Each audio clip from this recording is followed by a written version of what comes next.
Hey, back to my channel. Balik lagi dengan saya Merlin Timbang. Dan kali ini saya akan membuka hasil ujian. Jadi kemarin ceritanya seperti ini. Sudah banyak teman-teman yang tanya, Kak Merlin lulus atau enggak? Jujur saya tidak tahu lulus atau enggak. Kenapa? Karena saya lupa nomor ujian saya dan sempat disemprot dari bos. Kok bisa sih lupa nomor ujian?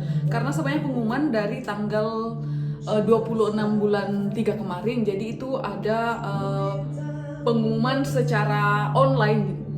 Nah, saya pikir saat itu nama kita yang dicantumin dan kita kurang lihat nama. Jadi saya tidak pikir kalau kita harus simpan nomor ujiannya atau hafal nomor ujian, dan saya sudah buang saat pindahan.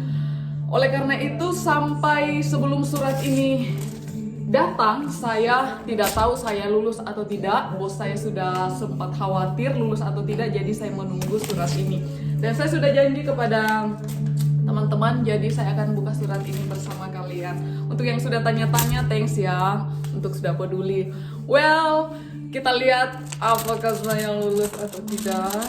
Apakah saya harus mengulang 1 tahun lagi atau harus balik ke Indonesia, or saya bisa stay forever in Japan. Let's see.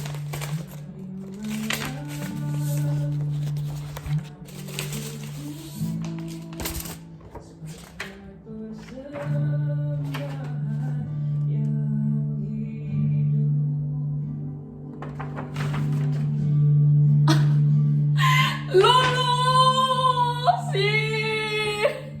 Teman-teman boleh baca, lihat. Merin sang, Merin timbang, gokaku, kaigo fukushi kokasiken, gokaku seisho. Yes, visa permanen. I can stay forever in Japan. Jadi hal pertama yang saya ingin katakan di sini, saya ingin arigato gozaimasu untuk semua subscriber saya. Saya tahu, saya tidak tahu, tapi saya tahu ada beberapa orang atau mungkin semua, atau saya tidak tahu, tapi saya tahu kalian mendoakan saya, dan ini semua berkat-berkat doa kalian dan support kalian saya bisa lulus. Nah, saya ingin berbagi pengalaman saya selama 3 tahun bagaimana saya belajar, dan semoga ini bisa membantu teman-teman yang akan mengikuti ujian Kokashiken. Jadi, ujian negara ini materi kami itu belajar selama 3 tahun. Nah, selama 3 tahun ini setiap tahun itu pelajarannya dan setiap tahun itu sama. Jadi tidak sama seperti contohnya gimana ya?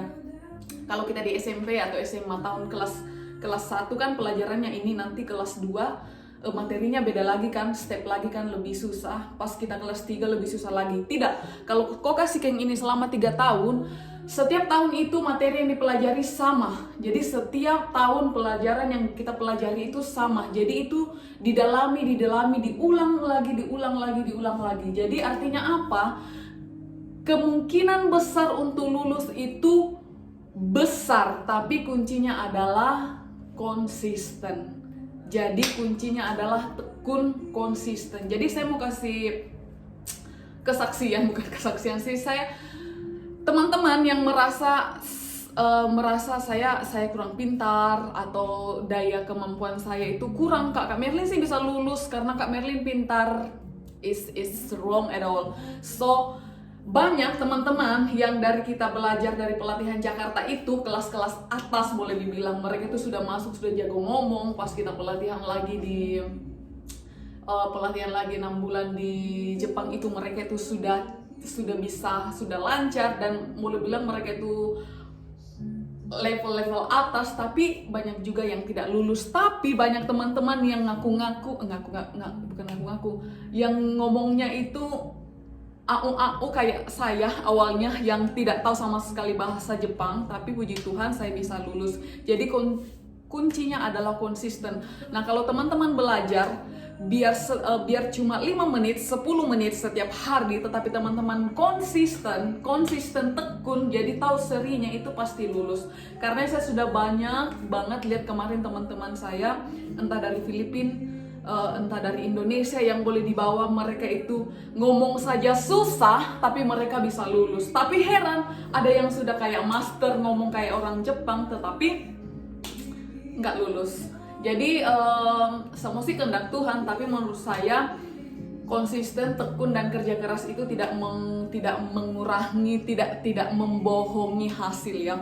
Dan saran saya kepada teman-teman untuk tahun pertama, karena pas kita belajar kemarin tahun pertama tidak ngerti apa ini pelajarannya, karena kita belajar tentang sistem pemerintahannya mereka, tentang yang dari perawat ya, semua kita kan dari perawat, tentang tubuh-tubuh lebih ke lansia, kemudian tentang kehidupan sehari-hari, bahkan kita mempelajari tentang deterjen, tentang sopir, bagaimana tanda sign-sign di seluruh Jepang ini. Jadi itu semua complicated, tapi itu nggak ngerti pada tahun pertama. Jadi saran saya tahun pertama teman-teman itu mendengarkan dengan seksama dosen atau saya yang ajar kita, atau siapapun yang teman-teman yang tidak dikirim sekolah tetapi ada yang diajarin di panti, dengar saja dan tidak usah menyerah langsung, apa sih nggak mengerti, malas jadi tidak. Jadi tahun pertama itu kalau teman-teman tidak mengerti itu wajar.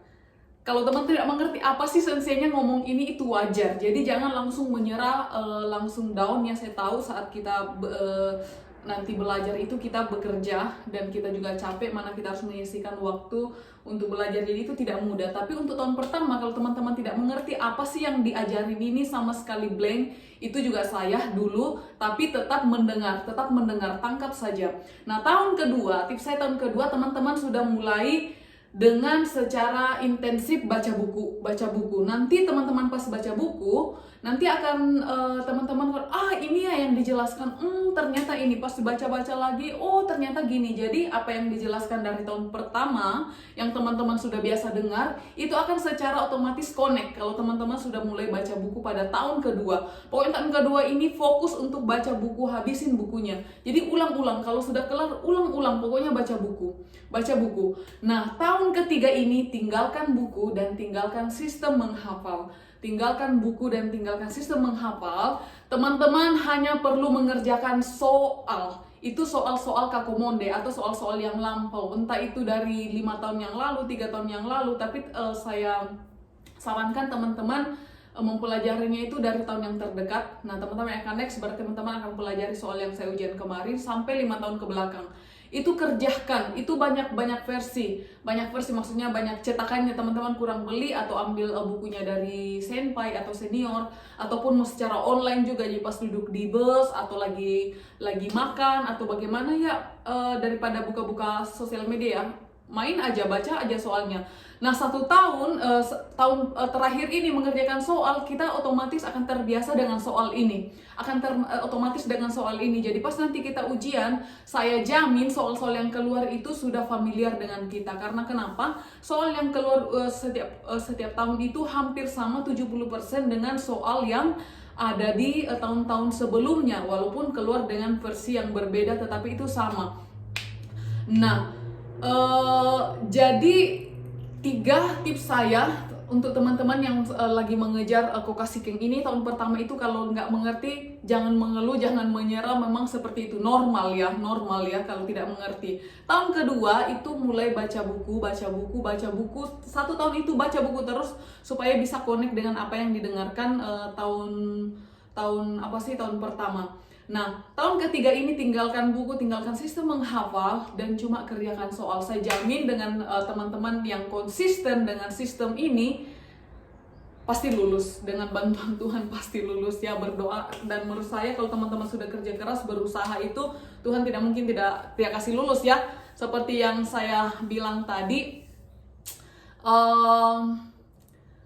banyak teman-teman yang pas kita latihan dari P4TK, dari Jakarta, yang kelihatannya ngomongnya lancar, pintar, pas kita juga latihan di Jepang, itu mereka sudah pasti lulus, tapi nggak lulus. Tapi banyak teman-teman yang sampai sekarang di kelas itu ngomong saja AO kayak saya dulunya, tapi itu lulus. Pas lihat kemarin langsung rasanya bagaimana ya, rasanya terharu melihat teman-teman yang ngomong saja nggak bisa, tetapi mereka itu berusaha konsisten belajar, walaupun tidak mengerti, mereka belajar, mereka lulus. Itulah ya, kerja keras tidak membohongi hasil.